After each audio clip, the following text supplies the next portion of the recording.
so loved the world, that he gave that his he only gave his Son, only Son, that whosoever believeth believeth in in him him should should not not perish, perish, but but have have everlasting everlasting life. life.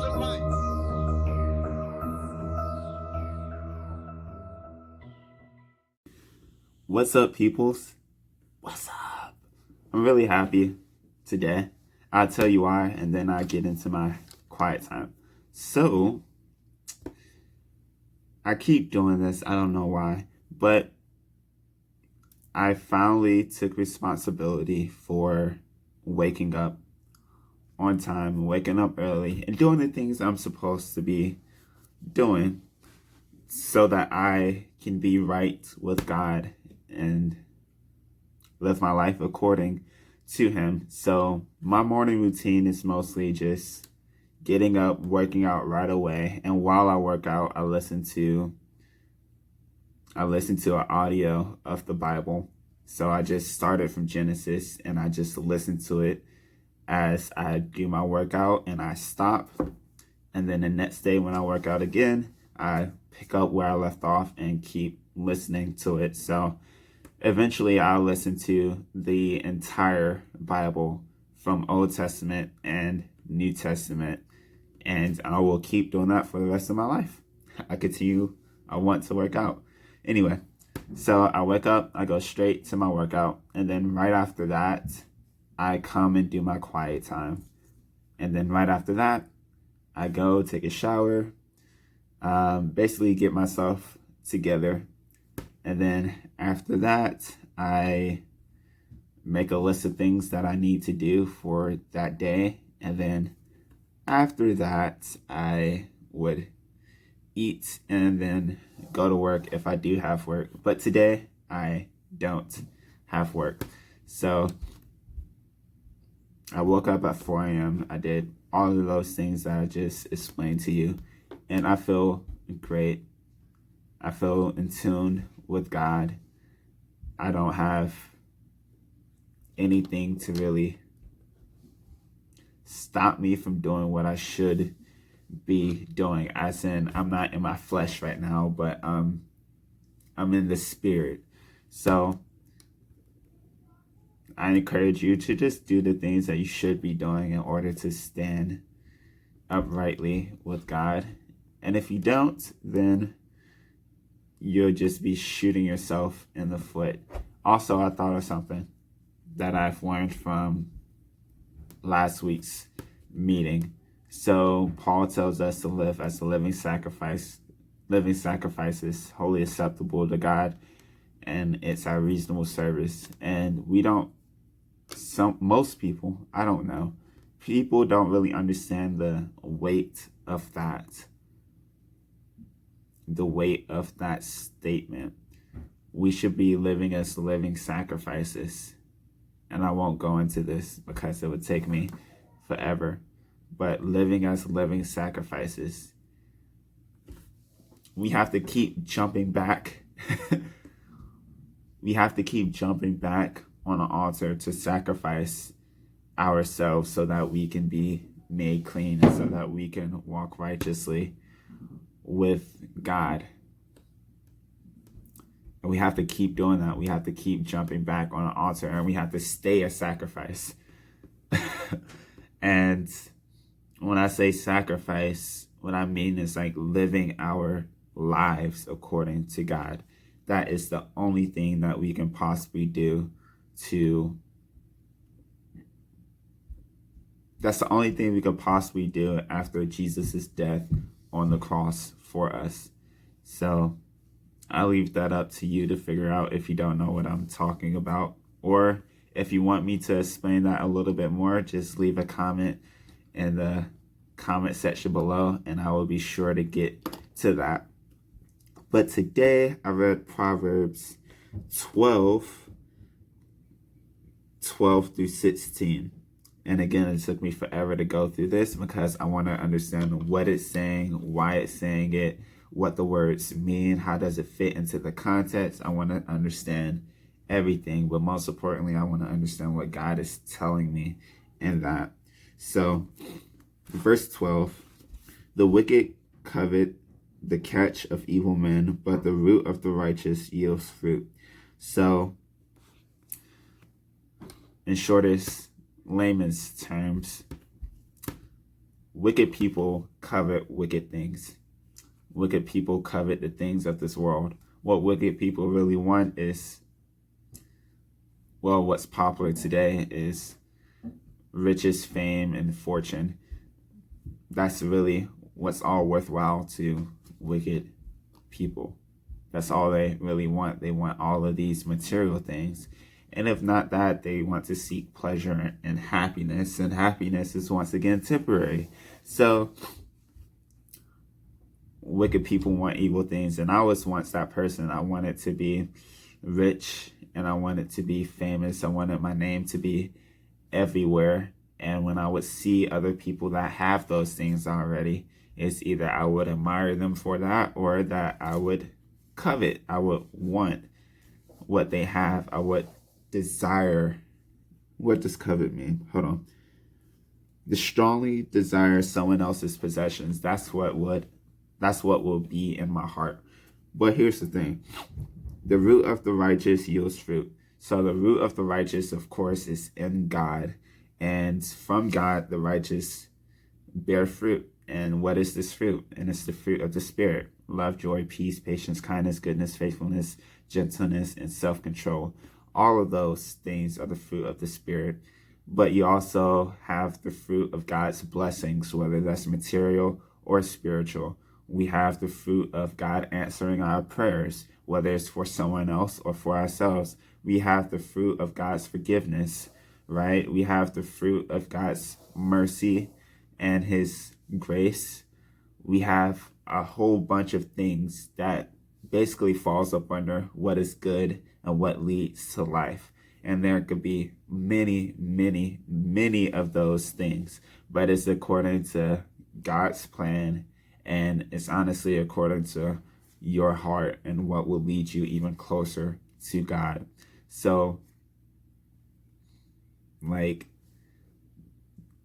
there's just a lot. If we just ground ourselves in God and what God would do with us, we will be completely satisfied with. Verse 13, the wicked is ensnared by the transgression of his lips, but the righteous will come through trouble. So the wicked people will basically be trapped by their sin, the transgression of their lips. Transgression means breaking law. It's a violation of God's law. That's what transgression means in this context. So in order to fully understand this verse, we have to understand what's the significance of lips here. And in Matthew 15, 18 through 19, Jesus says that what comes from the heart comes from the lips. Well, what comes off the lips comes from the heart, and this is what defiles a man. What starts in the heart, which is murder or adultery or something, comes off the lips, and it comes clear, manifests through action, and this is what defiles a man. So transgression comes off the lips of wicked people.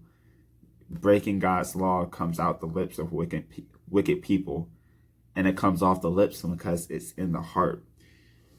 So you wicked people become trapped by this. They become trapped by their sin. They become trapped by the way of death, and they stay in this. They become a slave to sin, and they don't do anything other than sin. Now, on the other hand, but the righteous will come through trouble. So trouble will happen to the righteous. There's no escape from that on earth because, one, to a certain extent, even the righteous here on earth, even the people who do seek God, are still in the flesh, and we have to battle with our flesh every single day. So sometimes we sin, but we will have trouble in our lives, whether it's by our hands or the people around us. Think of COVID, or think of the riots that just happened. How many people how many righteous people were in those situations that they didn't necessarily ask to happen to them, but God will bring them through that. So righteous people will go through trouble and they will endure. So think about Matthew 7 when Jesus says that the wise build their house on the rock, and when the storm comes, the rain falls down, the house is still standing. But the fool builds his house on the sand, the storm comes and it wipes everything away. The righteous will endure, but the wicked will fall away in destruction. So that's verse 13. A man will be satisfied with good by the fruit of his mouth, and the recompense of a man's hands will be rendered to him. So a person's satisfaction, real satisfaction, comes in Jesus Christ. So we're coming back to this idea of the lips or the mouth, the fruit of his mouth. So again, coming from the heart, what comes from the heart is made manifest on the lips and through actions. So if a righteous person does or speaks righteous things, it's because it's in that person's heart. And further than that, what's really in that person's heart is God, is Jesus. And we're satisfied by this. We're satisfied by the fruits that come from our mouth, the love, the joy, the peace, where that has true satisfaction in it. And we don't want anything else but God, because God satisfies, the world doesn't. And then it says, and the recompense of a man's hands will be rendered to him. I had a little trouble understanding this part of the verse, but what I've essentially got from it, tell me what you think about it. It's Proverbs 12, verse 14, and give me insights on it. But what I've kind of gotten from that is you reap what you sow. If you go out and help a person out, you'll be helped in the future, type deal. And whether it's from God or from other people, either way, you reap what you sow. Verse 15, the way of a fool is right in his own eyes, but he who heeds counsel is wise. So, well, let me read verse 16 too. A fool's wrath is known at once, but a prudent man covers shame. This verse right here really stood out to me today, because a foolish person thinks they're right in their own eyes. And remember that a fool is a person who doesn't want anything to do with God. So we're talking about a fool who is prideful, a fool that knows that they're right and that doesn't want any outside opinions. They don't really care. They just want what they want. So a fool thinks they're right in their own eyes, but he who heeds counsel is wise. Why is this the case? Because wise people, they know that they may not know, and they solely want to do the righteous thing that is acceptable to God. So they're humble and they seek guidance and they seek counsel so that they can do the thing that will be glorifying to God. They want to get rid of themselves. They want to take themselves out the picture and completely glorify God. So they seek counsel. They seek other people. Hey, man, that may be wrong, or you can make this better by doing this. So in verse 16, when it says a prudent man covers shame, a wise person, they cover that shame, in a sense that when it says cover shame, it means that they don't really have shame, because a prudent person, they think about the future and they really observe or thoughtful.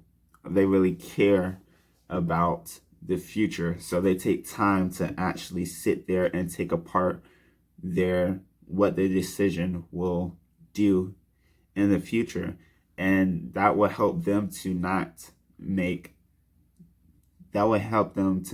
decisions that they will regret in the future. Because think about it, if a political leader, they went and made a decision, and that decision caused, let's just say, hundreds of people to die,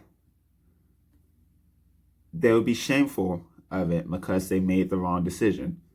But a prudent person probably wouldn't have made that decision because they would have actually thought about it, and those 100 people dying wouldn't have happened. So they cover that shame. And the first part of that verse, a fool's wrath is known at once. So I couldn't help but to think about the riots, but I'll get to that in just a second. No, I could get to it right now. A fool's wrath is known at once. There's no hiding it. They want you to know how they feel. They don't want to do the righteous thing. They're solely wanting to control themselves and the environment around them. So if they have any change towards them that they don't like, they're going to let you know about it. They're going to be angry. They're going to cause chaos and destruction. So this is beautifully illustrated by something that happened a few days ago, and I probably will cut this part out and make it into another video to have the full context. So this is what happened. In Minneapolis, the mayor there was part of a Black Lives Matter protest, and then the people there, one lady stood up on a car and she called the mayor out and she said, "Mayor, we want you to defund the police. And if you don't, you run for re-election next year and we'll do something about that." And the mayor, he sits there and you can tell that he's purely distraught about this. And he has to say, "I can't do that. I can't defund the police." You can see the tension in him because what he really wants to do is to satisfy the people and keep the peace. But he also knows that defunding the police will be a terrible move. It's not a prudent thing to do. Well, he was prudent by saying no. He knows that defunding the police will end up terribly. So he tells them no, and the people just boo him immediately. Boo him. And they chant, "Jacob, go home." Jacob, go home. I think that's his name. If not, let me know in the comment section below. But anyway, they shouted, "Jacob, go home."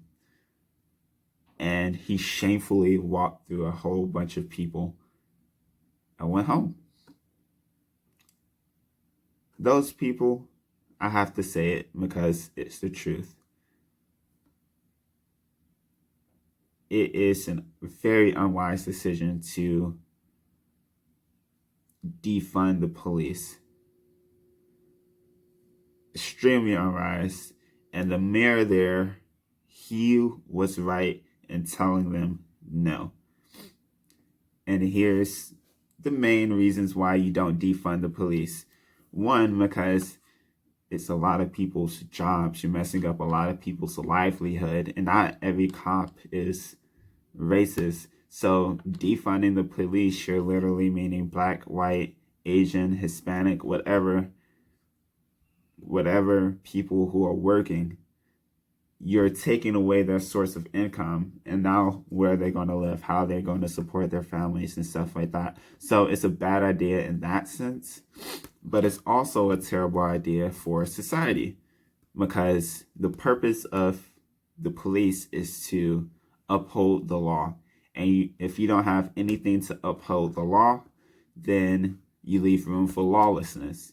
And when you leave room for lawlessness, you leave room for lawless people to then act out their lawlessness without any resistance. And then you get people going into people's homes, raping, stealing all their stuff without any consequences, or you get people shooting other people without any consequences. Imagine the riots without any police officers to stop the people who are doing evil things. What would happen? I'm pretty sure that all the riots will end up with the city burning down. Just because where there's lawlessness, people want to take advantage of that because they want to think about themselves. So in the future, now you get neighborhoods and cities destroyed, and the same people that were like, defund the police, are the same people going to be like, well, dang, these people are like evil. They just robbed me. They just killed my spouse. They just took away my children. How could the mayor let this happen? That's exactly what would happen.